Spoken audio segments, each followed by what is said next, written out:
ልመልስሽ አለመቻሌን ሳስበው በጣም አመመኝ።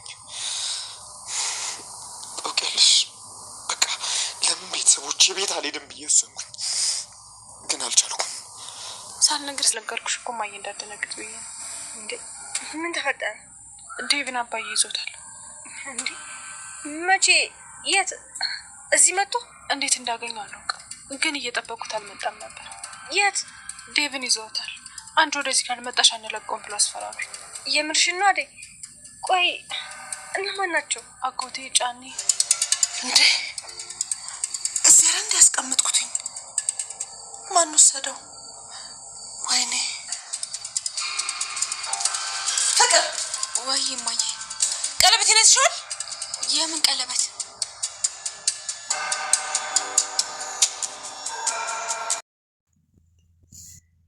ሰላም እንዴት ናችሁ? የጽናት ቤተሰቦች ዛሬም እንደተለመደው በአዲስ ቪዲዮ መጥተናል ማለት ነው። እንግዲህ ዶክተሩ ዳይመንድን እያከመው ነው። ዳይመንድ ምንም የሚያውቀው ነገር የለም። የሮማን መጥፋት፣ የአደይ ገጠር መግባት፣ የአቤና የባለቤቱ ገጠር መግባት ምንም የሚያውቀው ነገር የለም። እሱ በሽተኛ ነው። ከዶክተሩ ጋር ሐኪም ቤት ነው ማለት ነው። ብዙም አልጎዳቸውም። ነገር ግን እሱ ፈርቶ እንዲሁ ተቀምጧል እንጂ ምንም አላደረገችውም ማለት ነው። እንግዲህ ልጅቷ እንደገና ተጸጽታ ሐኪም ቤት መጥታ ነበረ። ሐኪም ቤት ደግሞ ይቅርታ ለመጠየቅ ነበር። የት ነው ያ ምናምን የሆነ በስድብ እንዴ ልጠይቅ የመጣሽ ይቅርታ ስድቡን ምናምን ተው እያላት ነበረ ዶክተሩ። እንግዲህ እየመላለሰ እየጠየቀ ነው። የሚጠይቀውም ደግሞ ያው አደይን ስለሚወዳትና ስለሚያፈቅራት በየቀኑ እየደወለ እንዴት ሆንሽ? እንዴት ነው? አገኘሽ ወይ? የት ነው ያለው? እያለ ይጠይቃታል። ግን እነሱ ጫኔና አለልኝ ሲያወሩ በሬው እንደታሰረ ነው፣ እስካሁን አልተፈታም ወይ? እንዴ ለምን ይፈታል? ያማ ወደ ውጭ ይበራል። ስለዚህ አሁንም እንደታሰረ ነው ከብቶቹ በረት። ስለዚህ ምን አስቸገረን እያለ ነበረ። ሁለቱም እንደ ከብት አድርገው አንድን ሰው እንደ ከብት አድርገው እያወሩት ነበረ፣ በሚገርም ሁኔታ ማለት ነው። የፍቅር እናት ደግሞ ያረ እንደው የሷ ደግሞ በጣም ነገር በነገራችን ቤዛን አትወዳትም። አሁንም በሞተችዋ እናትሽ እያታለልሽ ብዙ ገንዘብ ወስድሻል፣ ደግሞ አሁን ምን ፈልገሽ ነው የመጣሽው ብላት ነበረ። እሷ ግን የመጣችው ልትሰርቅ ነበረ። ያው ምንም አላገኘችም፣ ግን የእጇን ቀለበት ብቻ ነው ያገኘችው። ይህም ደግሞ በትክክል ፍቅር ታውቃለች። ቤዛ ከሳሎን ወይም ደግሞ ሳትወጣ እንደጠፋችባት ታውቃለች። ነገር ግን የጣት ቀለበቱን የወሰደችው እሷ እንደሆነች በእርግጠኝነት ትደርስበታለች ማለት ነው። ፍቅርና እናትየዋ በጣም ተፋጠው ነበረ። ማን ወሰደው? አንቺ ነሽ አይደለም ብላ በጣም ተፋጠው ነበረ። እኔ ያደረኩት እዚህ ጋ ነው፣ በፍጹም አረሳም እያለች ነበረ። እንዴ እማየን ያልወሰድኩም እያለች ነበር። ሁለቱም ተፋጠው አለቀ ማለት ነው። እንግዲህ አደይ ግራ ግብት ብሏታል። የምትከድበትም አታለች። እና ደግሞ አባቷ አንቺ ተሄድሽ ጀምሮ ወደዚህ አልተመለሰም፣ አሁንም እዛ ጌቶች ጋር ነው። ስለዚህ ይሄ ደግሞ በገጠር ጌታ ምናምን አለቃ የሚባል ነገር የድሮ ባህል እንጂ ዛሬ ላይ ያለ አይመስለኝም።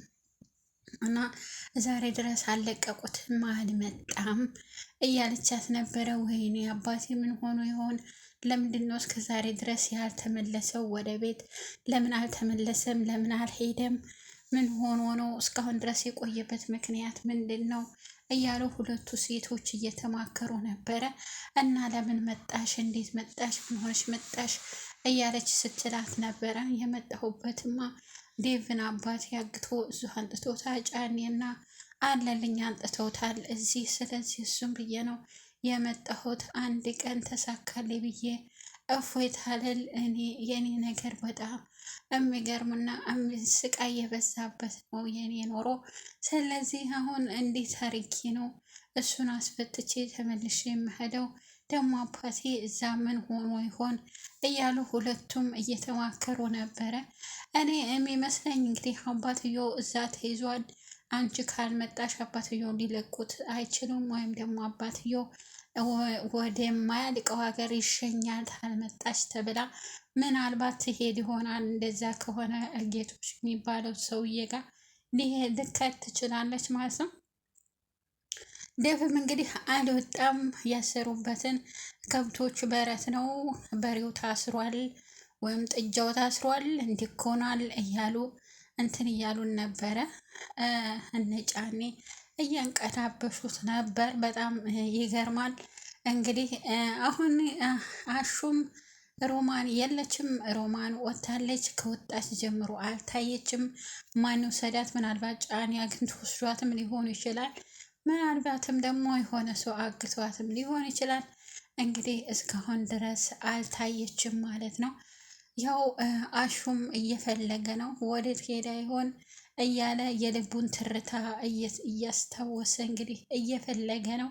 ዳይመንድ ከዚህ ሁሉ ጣጣ አንድም አልሰማም። ያው ኪንጎ ግን ሮማን መጥፋቷን ያውቃል፣ አደይም ገጠር መግባቷን ያውቃል። ስለዚህ እንግዲህ ለዳይመንድ መጥቶ ሁሉን ነገር የሚነግረው ኪንጎ ይሆናል ማለት ነው። ሊሊም እንግዲህ ሊሊና ያው ባቡሬ የሆነ ቀለበት ሊያረጉ ዝግጁ ሆነዋል ማለት እየደለላት ነበረ። አንቺ ለምንድን ነው እንደዚህ የምትሆኘው? እንዴ ለምትሆኛለሽ? እንደዚህ ለምትርጊያለሽ? አትቅኒ። እሷ ዝም ብላ ነው፣ የድሮ ጀለሴ ናት። ስለዚህ ጓደኝነት ብቻ ነው፣ ሌላ ምንም ነገር የለም እያለ እየነገራት ነበረ። እንግዲህ የእሱ የመጣበትን የመጀመሪያውን አይታችኋል። ከእስር ቤት እንደወጣ ቀጥታ እሷን ነበር ያገተው።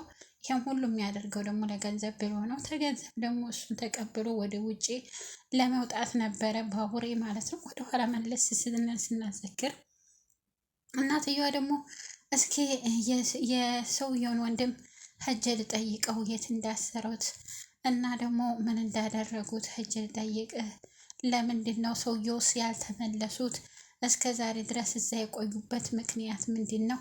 ይሄ ወንድም የተባለው ደግሞ ያዲያ አጎት ተብዬው የሆነ ቆለጢጥ ነገር ነው ማለት የሆነ አሽቃባጭ ነገር ነው። አንተ እንጀራ ይኸው ከዛ ከመሰለ ቤት ወጥተህ እዚህ ትንከባለላለህ፣ ሜዳ ላይ አቧራ ላይ የሆነ እሽክርና ይወዳል። የሆነ አጎጓቢ ነገር ነው፣ እያጎበጎበ ማለት ነው። ይህን እንዲህ አርገህ እኮ የሆነ ገንዘብ ጠርቀምቀም አርገህ በባንኬ ከዛ አንዷን አግብተህ መውለድ ነበረብህ። እንደገና እንግዲህ ወዳ የሊሊ በማየታቸው እነሱ አግብተው ልጅ ሊወልዱ በተለይማ ጫኔ ሄዷል። ስለዚህ እነሱ ማን ያገባል? የግድ እንደው እነሱ ገንዘብ ስላላቸው ብቻ እንደው ያልሆነችዋን ልጅ አንጥተው ሊያገቡ ይችላሉ እንጂ በፍጹም ማንም አያገባቸው።